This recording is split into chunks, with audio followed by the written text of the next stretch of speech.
টানা ৩ ম্যাচ হেরে বিদায়ের শঙ্কায় প্রহর গুনছে সুরমাপাড়ের দলটা। অন্যদিকে অপরাজেয় তকমা নিয়ে শিরোপার এক হাত বাড়িয়ে রেখেছে মুগ্ধতা ছড়ানো নুরুল হাসান সোহানরা। চলমান বিপিএলের ২৮ ম্যাচ শেষে এবার হার জিতের অঙ্ক কষতেই ব্যস্ত দলগুলো, কেননা ঢাকা সিলেটের পর তুমুল উত্তেজনা আর উন্মাদনা নিয়েই মহা সমারোহে চলছে চট্টগ্রাম পর্বের খেলা। ২২ গজে শিরোপার যুদ্ধে টানাপোড়েনের পয়েন্ট টেবিল নিয়ে বিস্তারিত থাকছে রিপোর্ট। পূর্ণভূমি সিলেটের পর পুরোদমে জমে উঠেছে বন্দরনগরী চট্টগ্রাম পর্বের বিপিএল উন্মাদনা। আর চট্টগ্রাম বনাম রাজশাহীর ম্যাচের মধ্য দিয়ে এখন পর্যন্ত শেষ হয়েছে ২৮টি লড়াই। চলমান বিপিএল এর প্রায় ২/৩ ম্যাচ শেষে জয় পরাজয়ের অঙ্ক মিলিয়ে নতুন ফন্দি আঁটতে ব্যস্ত দলগুলো। চলুন এক নজরে দেখে আসা যাক হার জিতের লড়াইয়ে কে কাকে পিছনে ফেললো আর কারা এগিয়ে থাকলো ঘরোয়া ক্রিকেটের শিরোপার দৌড়ে। চলতি বিপিএলে পয়েন্ট টেবিলের একদম তলানিতে বসে বিদায় শঙ্কা নিয়েই প্রহর গুনছে সুরমাপাড়ের দল সিলেট স্ট্রাইকার্স।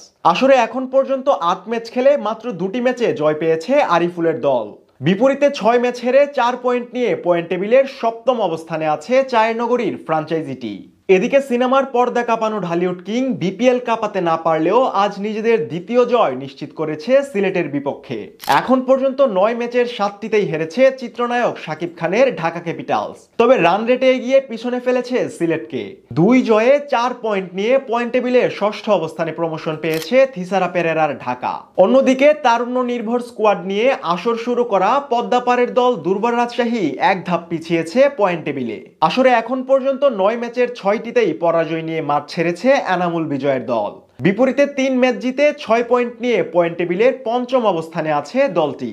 এদিকে চলমান বিপিএলটা দুর্দান্ত প্রতাপের সাথেই শুরু করেছিল বাঘের বাড়ির দল খুলনা টাইগার্স। তবে সময়ের সাথে সাথে ম্লান হয়েছে গৌরবের জয়রথ। প্রথমে টানা ২ ম্যাচে অপরাজিত থাকলেও পরের ৪ ম্যাচের একটিতেও জয়ের দেখা পায়নি ফ্রাঞ্চাইজিটি। শেষ ম্যাচে চট্টগ্রামের বিপক্ষে আসে কাঙ্ক্ষিত জয়। ৬ পয়েন্ট নিয়ে তাই পয়েন্ট টেবিলের এক ধাপ এগিয়ে চতুর্থ অবস্থানে আছে মেহেদী মিরাজের খুলনা টাইগার্স। এদিকে এখন পর্যন্ত ৭ ম্যাচের ৫টিতে জয় তুলে নিয়েছে ডিফেন্ডিং চ্যাম্পিয়ন ফরচুন বরিশাল।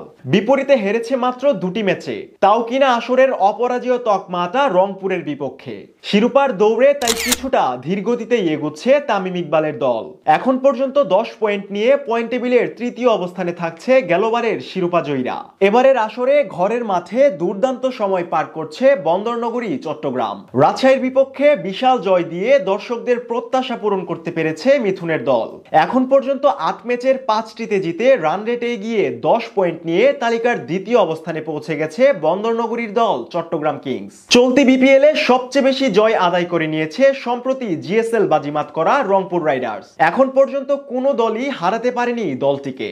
৮ ম্যাচের ৮টিতেই দুর্দান্ত জয়ে ১৬ পয়েন্ট নিয়ে পয়েন্ট টেবিলে মুগ্ধতা ছড়িয়ে শুরু থেকেই শীর্ষে আছে দুর্জেয় রাইডার্স শিবির। তাই শিরোপার সবচেয়ে সামর্থ্যবান রংপুর থাকছে পয়েন্ট টেবিলের ১ নম্বর অবস্থানেই।